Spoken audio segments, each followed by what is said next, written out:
ഇന്ന് രാവിലെ നാം കണ്ണു തുറന്നത് ഒരു സാധാരണ സംഭവം പോലെ തോന്നിയെന്ന് വരാം. എന്നാൽ ഒരുപാട് ആളുകൾ ഇന്നലെ രാത്രി ഉറങ്ങിപ്പോയിട്ടും ഇന്ന് ഈ ലോകത്തിൻ്റെ വെളിച്ചം കാണാൻ അവർക്ക് കഴിഞ്ഞില്ല എന്നുള്ളത് വസ്തുതയാണ്. അതുകൊണ്ട് തന്നെ നാം ഇന്നും ജീവനോടെയുണ്ട് എന്നത് ഒരു ദൈവിക ദാനമാണ്, ഒരു അത്ഭുതമാണ്. മരിച്ചവർക്ക് ജീവൻ തിരിച്ചു നൽകാൻ മനുഷ്യന് ആവില്ലല്ലോ.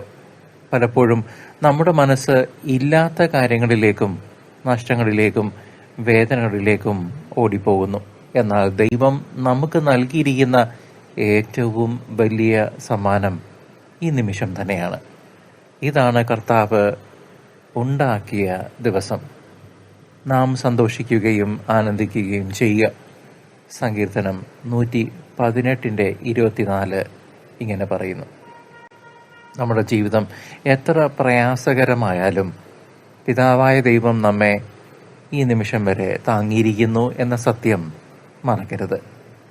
ഇന്ന് നമുക്ക് മുന്നിലുള്ള ഓരോ ശ്വാസവും അവിടുത്തെ കരുണയുടെ അടയാളമാണ്. അതുകൊണ്ട് ഈ ധ്യാനവേളയിൽ, ഈ സ്വയം വിചിന്തന വേളയിൽ നമ്മുടെ ഹൃദയം നന്ദി കൊണ്ട് നിറയട്ടെ.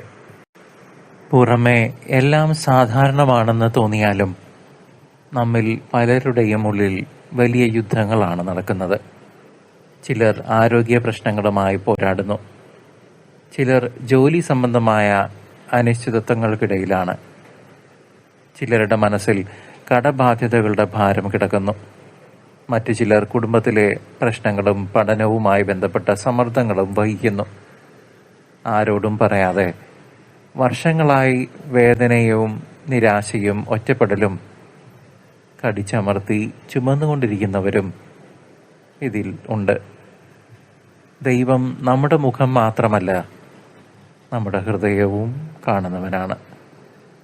1 പത്രോസ് 5:7 നിങ്ങളുടെ സകല ചിന്താകുലങ്ങളും അവൻ്റെ മേൽ ഇട്ടുകൊള്ളുവീൻ, അവൻ നിങ്ങളെക്കുറിച്ച് കരുതുന്നു. നാം മറച്ചു വയ്ക്കുന്ന ഭാരങ്ങൾ പോലും അവിടുത്തെ മുമ്പിൽ ഒരു തുറന്ന പുസ്തകമാണ്. ചില വേദനകൾ ശരീരത്തിലല്ല, ആത്മാവിലാണ് പതിഞ്ഞിരിക്കുന്നത്. ബാല്യകാലത്തിൽ അനുഭവിച്ച അവഗണന, ചതി, വഞ്ചന, അപമാനം, ദുരുപയോഗം, തകർന്ന കുടുംബ ബന്ധങ്ങൾ എന്നിവ ഇന്നും നമ്മിൽ പലരുടെയും ഹൃദയത്തിൽ ജീവിക്കുന്നു. സമയം കടന്നുപോയെങ്കിലും ഓർമ്മകൾ ചിലപ്പോൾ ഇന്നലെ ഈ നിമിഷം തന്നെ നടന്നതുപോലെ നമ്മെ വേദനിപ്പിക്കും. നാം ക്ഷമിക്കാൻ ശ്രമിച്ചാലും മുറിവിൻ്റെ അടയാളങ്ങൾ അവശേഷിക്കാം. ചിലപ്പോൾ നമ്മെ മനസ്സിലാക്കാൻ ആരും ഇല്ലെന്ന് തോന്നിപ്പോകാം. എന്നാൽ ക്രൂശിൽ മുറിവേറ്റ യേശുവിന് നമ്മളുടെ ഓരോരുത്തരുടെയും, നിങ്ങളുടെയും എൻ്റെയും മുറിവുകളുടെ ഭാഷ മനസ്സിലാകും. സങ്കീർത്തനം 34:18 പറയുന്നു: ഹൃദയം തകർന്നവർക്ക് കർത്താവ് സമീപസ്ഥനാണ്. നമ്മുടെ മുറിവുകൾ പോലും ദൈവത്തിൻ്റെ കരങ്ങളിൽ സൗഖ്യത്തിനുള്ള വഴിയായി ദൈവം മാറ്റും. ആ മുറിഞ്ഞ കഷ്ണങ്ങളെ നാം ചേർത്ത് പിടിക്കാൻ ശ്രമിക്കാതെ പൂർണ്ണമായി കർത്താവിൻ്റെ കയ്യിൽ ഏൽപ്പിക്കുമ്പോൾ. പ്രിയ ദൈവജനമേ, നമ്മുടെ ഏറ്റവും വലിയ നിരാശ പലപ്പോഴും നമ്മുടെ സ്വന്തം ദൗർബല്യങ്ങളാണ് എന്ന് തിരിച്ചറിയണം. ഒരേ തെറ്റ് വീണ്ടും വീണ്ടും ആവർത്തിക്കുന്നത് നമ്മെ നിരാശരാക്കും. ആത്മീയ ജീവിതത്തിൽ സ്ഥിരതയില്ലായ്മ നമ്മെ വിഷമിപ്പിക്കും.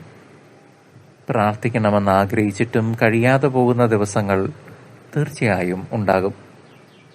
നല്ലത് ചെയ്യണമെന്ന് വിചാരിച്ചിട്ടും പരാജയപ്പെടുന്ന നിമിഷങ്ങൾ ഉണ്ടാകും. എന്നാൽ നമ്മുടെ ദൈവം നമ്മെ സ്നേഹിക്കുന്നത് നമ്മുടെ പൂർണ്ണത നോക്കിയല്ല, നമ്മളുടെ പൂർണ്ണത കൊണ്ടല്ല. അവിടുത്തെ സ്നേഹം നമ്മുടെ യോഗ്യതയെ ആശ്രയിച്ചല്ല ഇരിക്കുന്നത്. അവിടുത്തെ അനന്തമായ സ്നേഹത്തിൽ നിന്ന് അവിടുന്ന് നമുക്ക് ആവശ്യമുള്ള കൃപകൾ നൽകുന്നു. 2 കൊരിന്ത്യർ 12:9 നാം ഇപ്രകാരം വായിക്കുന്നു: എൻ്റെ കൃപ നിനക്ക് മതി, എൻ്റെ ശക്തി ബലഹീനതയിൽ പൂർണ്ണമാകുന്നു എന്ന്. അതിനാൽ നമ്മുടെ ദൗർബല്യങ്ങൾ ദൈവത്തിൽ നിന്ന് അകറ്റാനുള്ള കാരണമല്ല, അവിടുത്തെ അടുക്കിലേക്ക് ഓടിച്ചേരാനുള്ള ക്ഷണമായി നാം സ്വീകരിക്കണം, അത് തിരിച്ചറിയണം. നാം നമ്മുടെ ദൈവത്തെക്കുറിച്ച് ഒരുപാട് കാര്യങ്ങൾ കേൾക്കാറുണ്ട്.